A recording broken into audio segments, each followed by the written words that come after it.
Welcome back, and I tell you, we've got a terrific show lined up for you tonight, and it's a big kick for me to introduce our first guest. It's the first time we've gotten to meet, but I've heard a lot about him. He's been all over television. You've seen him in Suit Up, Games People Play, and right now he's co-starring in the CBS series Why Women Kill on CBS All Access, and he's very funny. Give it up for Mr. Kevin Mack, ladies and gentlemen. Kevin, you started out as a young age. What led you to Second City? I started at Second City when I was 15. Yeah. I figured I was getting enough performing in school and getting kicked out of school for it. So I figured I would put it to good use and use some of that energy for improv. Yeah. Did you get pretty good at it pretty fast? Yeah. I'm pretty good at ribbing people. Yeah. So it was more about learning faster techniques of making fun of people, Right. On a more of a professional basis. Did you have comedians that you idolized that were good at that? Yeah, I mean, Carlin is my favorite comedian. Yeah, he's of from all Detroit. time. Yeah, Right. exactly. Carlin is my favorite comedian of all time, and of course Andrew Dice Clay. Yeah. He's up My old there. roommate. Yeah, Jesus Christ. You and Andrew Dice Clay were roommates. And with Yakov Smirnoff. Holy Christ. At this beautiful mansion right above the Comedy Store that came with the purchase of the Comedy Store when Mitzi bought the whole building in '76. She put me and Dice and Yakov up there thinking we would be good little boys. Wow. How much cocaine did you guys do in that time? Dice and Yakov were clean as a whistle. In opposition to me. So yeah, I was a contrast. Nah. Yeah. I turned it into the #1 after hours club until Belushi died. Wow. Yeah, about 7-year run there. You've been at it for what, 43 years? Yeah. 43 years, and they gave you your first nightstand. That's nice. That's right. I bought it myself. You want to know the truth? They wouldn't give it to me. I had to go to West LA. Well, that's where you Pay get the best $450 to the guys, or the good guys, or whoever these people are. And they gave me this. This looked enough like Johnny's desk, and that's where I belonged all my life. I like it. It's nice. So I heard an interesting story. You got dumped by a homeless girl? Yeah. Tell us about that. To be fair, I didn't know she was homeless when we started dating. I just thought she liked having sex on the beach a lot.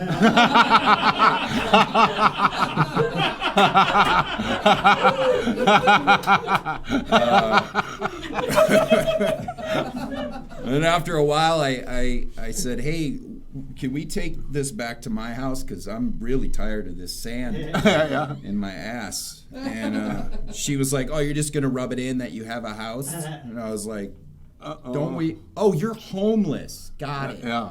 Yeah. She dumped me for her ex-boyfriend, who was also homeless. She said it was. She said he had something that I just didn't have, and I was like, well, it's not house keys. Was this in Santa Monica? Venice. Oh, in Venice. Yeah. In Venice, they allow the homeless to own their own dogs. Do they? Yeah, it's like the only city in America that allows homeless people to own their own dogs, which makes me kind of feel sorry, because you think, you know, for the homeless that's a good thing, right? But for that poor dog, he's got to be wondering, you know, is this walk ever going to end?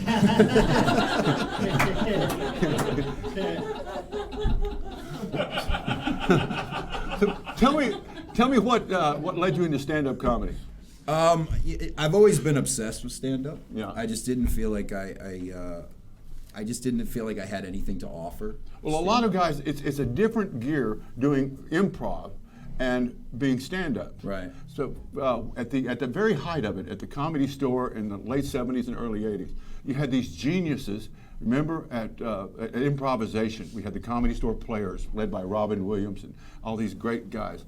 But none of them were stand-ups, but they were brilliant at improvisation. It just seemed like two different art forms. Right. How would you jump from one to the other? I think the problem was I didn't think I had anything to offer stand-up. Yeah. I knew that I was funny, and I knew that I had the ability to make people laugh, but I knew that I was funny in characters and situational comedy and things like that. I had no idea really how to put a joke together or how to write jokes.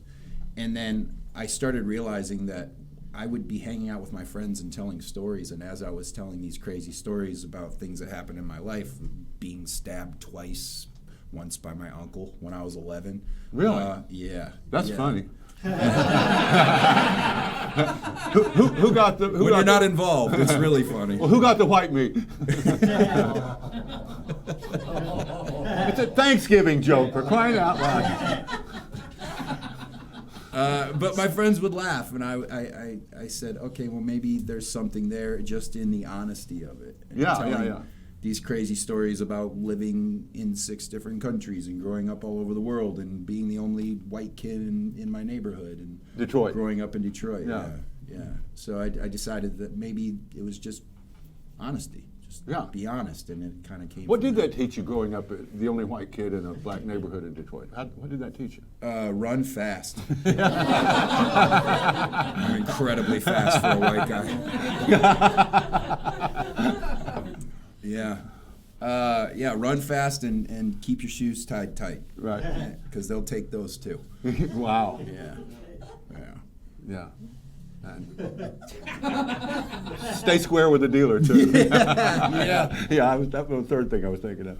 Well, so what point? How long did you do improv before you made the jump to stand up, and what was it like the first time? I started improv in '95. Yeah. And then I didn't do stand up until 2 years ago. Wow. Yeah. I started stand up 2 years ago. So you were like agreeing with the moment and adding information for 18 years before you ever commanded your own reality of it. Yeah, I think I was just too dumb to put stories together. It took me 18 years to put the stories together to figure it out. And then I like I said, I just didn't feel like I had anything to offer. So I had such reverence for stand-up that I was like, well, I don't want to muddy the waters with whatever it is that I think. Somebody with Carlin as an idol would have that kind of reverence. Right. And then, this is random, but I listen to the Joe Rogan podcast a lot, and big fan of Rogan. And he thinks funny. I'm sorry? He thinks very funny. Yeah. And he just said, hey, man, if he was talking about people that could be comics, and he said, if you make your friends laugh, then you could be a stand-up. Right.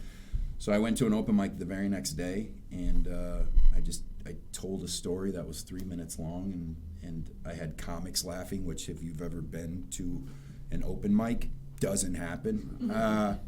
And it was like, okay, maybe I have something here. Yeah. So I just stuck with it. So how long did it take you to build, say, 15, 20 minutes? You know, I'm wondering about your stage experience before that, accelerating your pace as a stand-up. I would say probably within the first year, I would say that I had a pretty solid 10 minutes, 10 to 15. Yeah. And then over the past year, the second year, a little bit over a second year, I've tacked on probably another 15 minutes. So I'd say I have a pretty solid 25 right now. What led you to getting your CBS show? I auditioned for a different role, and Mark Cherry, who's the executive producer. I know Mark. You know Mark? Yes. Yeah, good friend. Yeah. We rode on a float together on Oklahoma's 100th anniversary in the Rose Bowl parade. I believe Mark Cherry rode on a float, for sure. Yeah. If you guys know Mark, you'd understand. Yeah, he was the executive producer of the. He created Desperate Housewives. Desperate Housewives, yeah. Executive that's right. producer of Desperate Housewives, and he created and executive produced the show that I'm on now, which is Why Women Kill. I auditioned for another role, and the role that I auditioned for was just kind of a regular guy, a guy in the neighborhood, and they were like, "Hey, you look very dangerous, so we're gonna make you a crazy ex-boyfriend on the show." Yeah. So I went from being like the nice guy next door to trying to beat women up, which is apparently what I look like. Is it? Well, that kind of role isn't normally a recurring character. Was this a guest spot? I don't know. I don't think it was supposed to be. I think everybody was so afraid of me on set that they decided to give me more episodes. That's good acting, brother. That's acting. Kevin, we added a few lines. You fucking right. So what's the general plot of Why Women Kill? So it takes place over 3 different time periods in the same home in Los Angeles. 3 different marriages. And there's 1960s, 1980s, and then Wow. current time. So it's technically a period piece.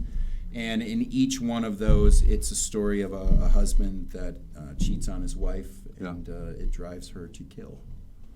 In all those different decades. Each different decade. There's the picturesque housewife in the 1960s. Yeah. There's a kind of ball-busting housewife in the 1980s with a gay husband, played by Lucy Liu. The wife, not the husband. Yeah. She's great too. She's an amazing gay husband. And then there is the modern day couple, which is the time period that I'm a part of, which is a married couple who have an open relationship and bring my ex-girlfriend into their marriage. That are all multicultural. And they're all sleeping together. Yeah.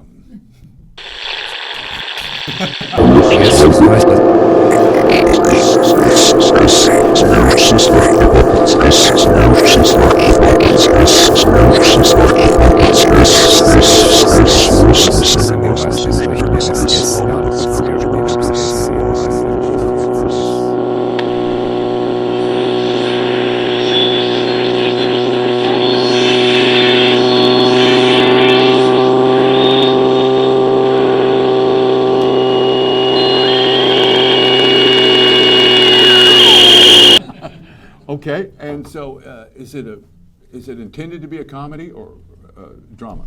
It's a little bit of both. It's kind of tongue in cheek. It was definitely a comedy for me. My very first day on set, the first time meeting cast and crew and everyone. Very first scene, I was butt naked running down Whipple Street in North Hollywood, screaming, "I'm going to fucking kill you." Yeah. 25 yards from a Catholic school. So nothing those kids hadn't seen. You know what I mean? You could be a prince of the realm. Yeah. Does that guy have a collar on? It was interesting. I was soaped up because I was in the episode. I'm chasing. They steal my dog. Yeah. And they don't realize I'm home. I was in the shower. Right. I hear them steal my dog. I come running out of the apartment covered in soap, butt naked.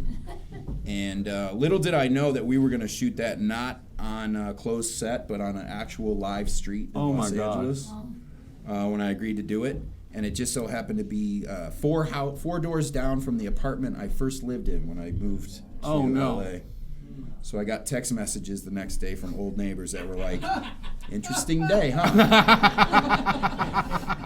Yes, it was. Another beautiful day in the neighborhood. The worst part was that nobody picked up my towel for me at the end of the scene, so I had to bend over to pick it up in front of 100 crew members, 2 cranes, a dog wrangler for no reason. A dog wrangler? Yeah, there was a dog. You bent over in front of a dog wrangler? Yeah.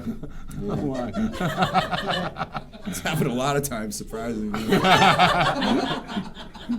Oh, man. So tell me where you're doing stand-up right now so we can plug what you're doing. I've got a show tomorrow out in Ventura at the Ventura Comedy Club. I'm always here, of course. Laugh Factory, Improv, all over the place. Well, Kevin, I'm sure looking forward to more adventures from you, and we'll have you back as soon as we can. You're a fantastic guest, and I just get to know you, man. You're a cool cat. Appreciate Kevin you. Mack, ladies and gentlemen, right here. Kevin Mack. Stick around. We will be right back. Don't go anywhere.